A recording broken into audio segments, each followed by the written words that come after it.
Today we're going to be testing the NCN8025AMNGEVB Single Smart Card Interface Evaluation Board by ON Semiconductor.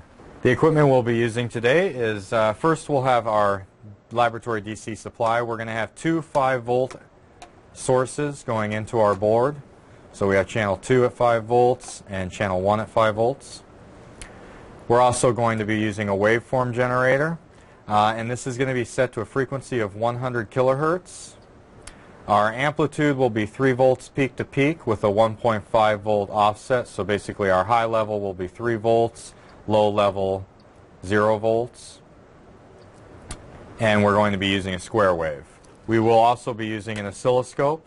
And on our oscilloscope we're going to measure our peak to peak, our frequency of course, and I'm just measuring our high and low because at some point we're going to be looking at some voltages with it, and we can just see a straight DC voltage easily with that. And we're also going to have 2 voltmeters.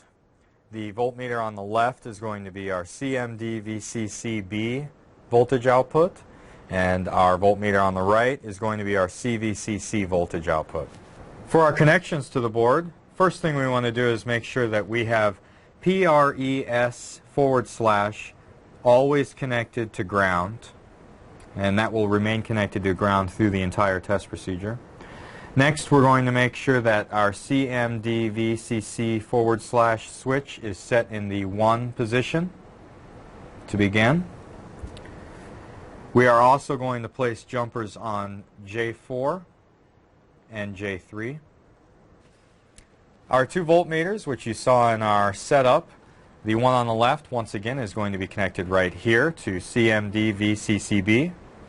And our one in the right is going to be connected to CVCC. And these are both positives. The negatives can both just be tied to ground. And in fact, in this setup, you can see we actually only have 1 ground connection. That's because I went ahead and connected everything to 1 single ground point. That's just to simplify our setup considering how many connections there are. Alright, to start our test we're going to make sure we have our 2 5-volt supply voltages set, and we're going to turn on our supply. And next we're going to switch our CMD-VCC switch down to 0. And here on our left oscilloscope you can see we have our 5 volts, approximate 5 volts, which is our input voltage. That's exactly what it should be. And now we're going to switch the CMD-VCC switch back to 1. And here we can see our bias voltage is going to be approximately 5 volts.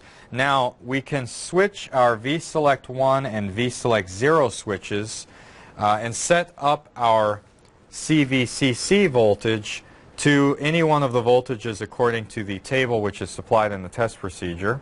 And I'm going to do that now. I'm going to go ahead and switch it to 3 volts. But every time we do this, in order to display the new voltage change on our voltmeter, we have to cycle the CMD-VCC switch between 0 and 1 again. And here we can see our 3. Now I'm going to change it to 1.8. We cycle the switch one more time. And here we can see our CVCC is 1.8 volts.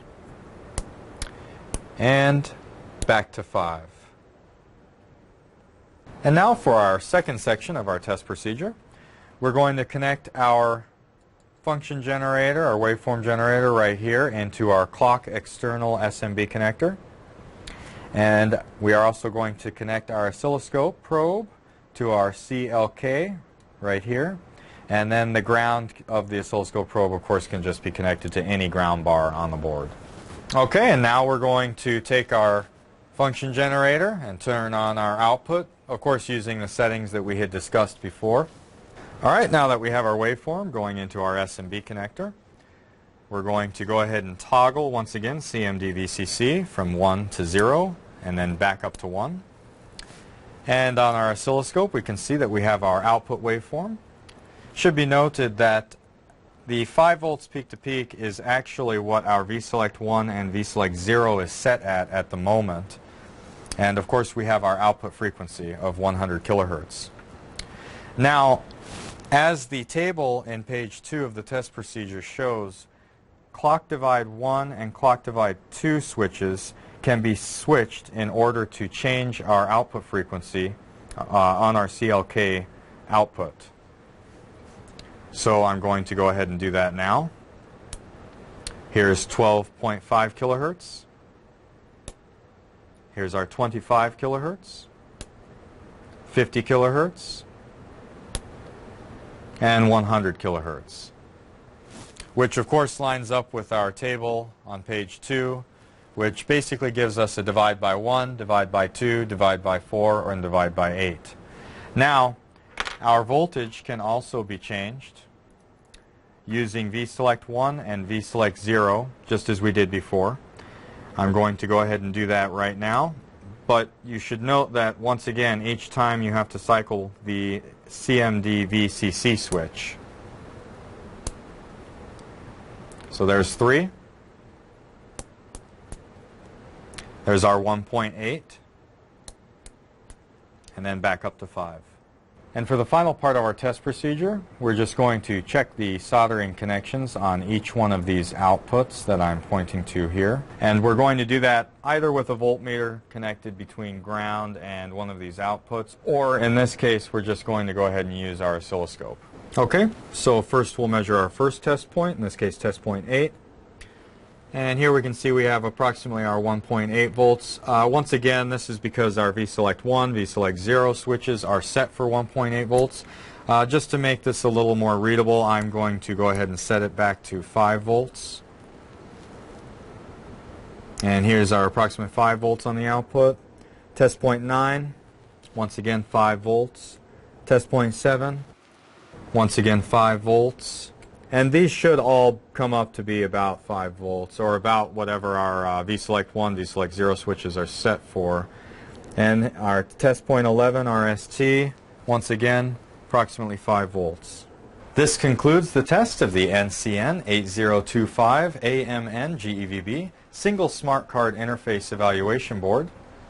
For more information, please visit www.onsemi.com or contact an authorized distributor.